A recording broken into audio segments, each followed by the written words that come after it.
Kurt, talk about today's win, a career high, 19 points on 8 of 12 shooting. Tonight was a great win collectively as a whole. You know, we had multiple people in double figures tonight, so that was great. We had total 21 assists as a team, so that was great for us to get a win out tonight. What does this win mean for you guys? You know, it's a big step for where we want to start going. You know, we want to start making projections going up. You know, we want to start our streak now of a winning streak. So that's where we want to start going.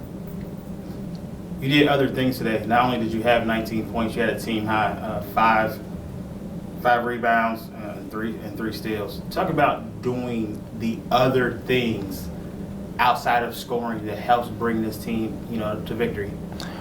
You know, just giving it all on the floor. That's all you could ask for. You know, I try to do that every night, and I know everyone on the team does that every night. So regardless of now, however the outcome happens, we just go out there and play hard as we can. With about 8 minutes to go, this game was tied at 51. You guys held them to 2 baskets for the rest of the game. I didn't even know that. That's crazy. Talk about the defensive intensity it took at that moment to do what you guys did. I think our momentum just carried us along the way down that stretch. You know, we started to buy in all together as a team, so then that helped us out on the defensive end, to which led us to do better offense. So that's what I think happened tonight, and we was able to pull out the win. Thank you. Thank you. Talk about getting this win. It feels good, much needed. You know, I think it's an 11-game lose streak, so just to finally get that win, and then it feels really good because, you know, one of my high school teammates is actually on that team. So, you know, to just compete against him, see him again and share the same floor, but ultimately just getting the win is good for us. This game probably turned that 7-0 run at the end of the first half. Talk about what that meant, because this game was probably teetering on the way of getting out of hand.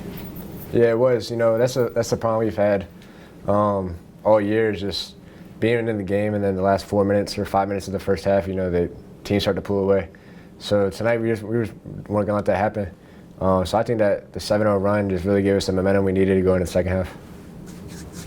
The second big run, 10-0. This game's tied at 51 with a little bit under 9 minutes to go. You guys go on the 10-0 run, but more importantly, you hold them to just 2 buckets for the last 9 minutes. Talk about the defensive intensity with you guys and being able to sustain that defense for 9 minutes. Yeah, for sure. You know, we don't worry about the offense. You know, offense is going to come.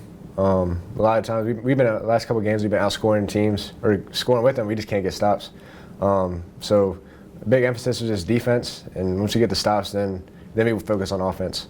But just letting the game come to us, you know, just moving around. I think we had 21 assists tonight, so that was a big positive. 21 assists on 31 made baskets. You got to, when this team is sharing the ball, you guys feel like how do you feel when this team is sharing the ball? It's beautiful to watch, you know, just seeing the ball move around like that and just hitting one-mores and people hitting the shots that we know that they can make. You know, we working hard in practice every day, so just to see that translate into the game and just finally give us some success, it's great. Thank you. Appreciate it. Huge one today. Just talk about, you know, seeing the fruits of your labor finally pay off. Well, I'm just so proud of these young men and the veterans in particular, because they've been through the wars, but now everyone's a veteran, you know, in our group, and because by the time you get to game 21 and practice 56, no one's a freshman, no one's a newcomer, so the collective unit was strong tonight, and I'm very proud about that fact. I'm so excited to assist the ball 21 times, and Kurtis, Henderson, and Briggs, McClain, and we had a hard chat the other day, and I just am so proud of those guys because they just took so many steps forward in a short amount of time, and I love those guys very much, and I want to go to battle with them every night. Talk about Kurtis and Briggs. Kurtis with 19 points, which is a career high, 5 assists, 3 steals. Briggs, 16 points, 4 rebounds, 5 assists, a steal, a block. Mm-hmm. Especially for Briggs coming off, probably one of his worst games of the year. Right. He gets you something where he passed the stat book. Well, I tell you that both of those guys were pretty efficient tonight. I mean, Kurtis had 19 on 12 shots. That's hard to do for a guard because typically you're not getting fouled a lot, and he didn't get to the line at all. So when you think about that, I mean, he had 5 assists, he had 3 steals, a plus minus of 14, just really efficient. And Briggs. Briggs, I'm so proud of too. I mean, he just made one mores all night, and he made some unbelievable on-time, on-target passes. And the two of those guys really worked together. There's some synergy there. And you throw in Mike Dunn and Matty Hobbs. Matty Hobbs is one of the most efficient offensive players, on the East Coast right now. If you look at Ken Pomeroy's rankings, I mean, he just gets it done, right? He was 3 for 3 tonight, 2 for 2 from 3, 2 assists, a couple of offensive rebounds, and at least if he wasn't credited for the offensive rebounds, he kept them alive for other guys to get it. So it's, while we're talking about Kurtis and Briggs, this was a collective unit, and this is what makes it fun. You guys scored 73 points, had 31 buckets, and did not make a single free throw. Well, that's a little misleading because we only took one. Right. But it's something where Stonehill is an excellent team, and I give Chris Krause so much credit. They run Indiana motion. I told him before the game he must have spent some years in Bloomington, Indiana, because the way he teaches it is just outstanding. And to teach motion the right way, it's read and react. So those guys are constantly reading what we're doing and doing, making their cuts and curls accordingly. And they do a great job of it. So to grind out something against that team, that's really special for us. I mean, they have 5 wins already in the Northeast Conference. They're 5-3 in the league. They could very well win that league, honestly. And they have older guys. They have Isaiah Burnett's a transfer from Navy. Thatcher Stone's a transfer from William and Mary. They just have older guys. And for us to be able to grind one out like that and go on that massive run at the end against a veteran group, it speaks to our guys' character. You talk about a massive run at the end. There are probably 2 huge runs that dictated this game. We'll start with the first one, the 7-0 run that ended the first half. Yes. How important was that run to get this team going again? Because, at that point, this game could get away. Right, no question. And the reality is our guys didn't blink when we were down 11. Their largest lead was 13, as a matter of fact, with 2:59 to go in the first half. In practice, we really work on situational segments. We'll put 3 minutes up on the clock and we'll say, this is the end of the half. All right? The starters are down 3.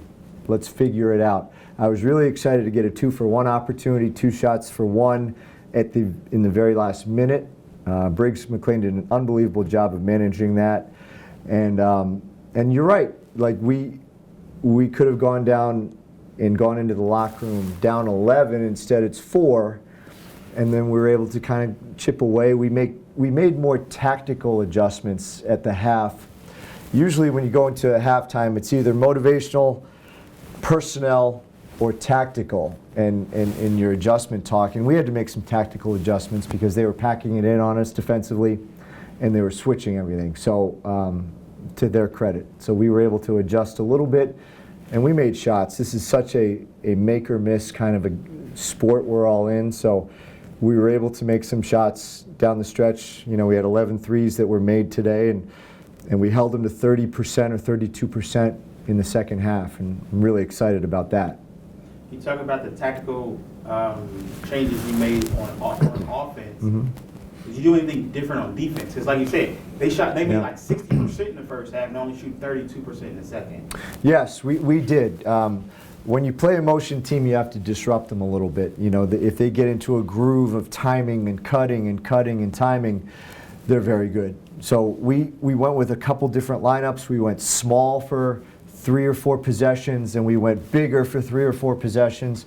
And we just gave them something different to look at primarily. You know, our zone was very good tonight. You know, and we just didn't want to have them get into that constant flow where Andrew Sims is very effective and Isaiah Burnett are very effective. Tied at 51, a little bit over 8 minutes to go. You guys go on a 10-0 run. Mm-hmm. You end the game, I think 25-6. Held them to 2 buckets. Talk about that. Talk about the 10-0 run. Yeah. And then just the defense to hold that team to 2 baskets for almost 9 minutes. Yeah, without a doubt. And I honestly, I attribute that almost entirely. Now look, the guys on the floor, Matt Hobbs did an unbelievable job defending down the stretch. Pano Pavlidis grabbed a couple of huge rebounds. You know, Mike Dunn took a charge, you know, down the stretch. Those all happened, right? But I have to give a lot of credit to our bench. Our bench energy was out of this world tonight, and they just lifted our group up. And they weren't going to let them, the guys on the floor, they weren't going to let them, you know, falter. Our bench was amazing tonight, and so that's why I'm so proud. This is one of those real collective wins. Talk about Matt Hobbs. Matt Hobbs, he was 3 for 3, 2 huge threes, 8 points. And those are the only 8 points you got from your bench today. Yes.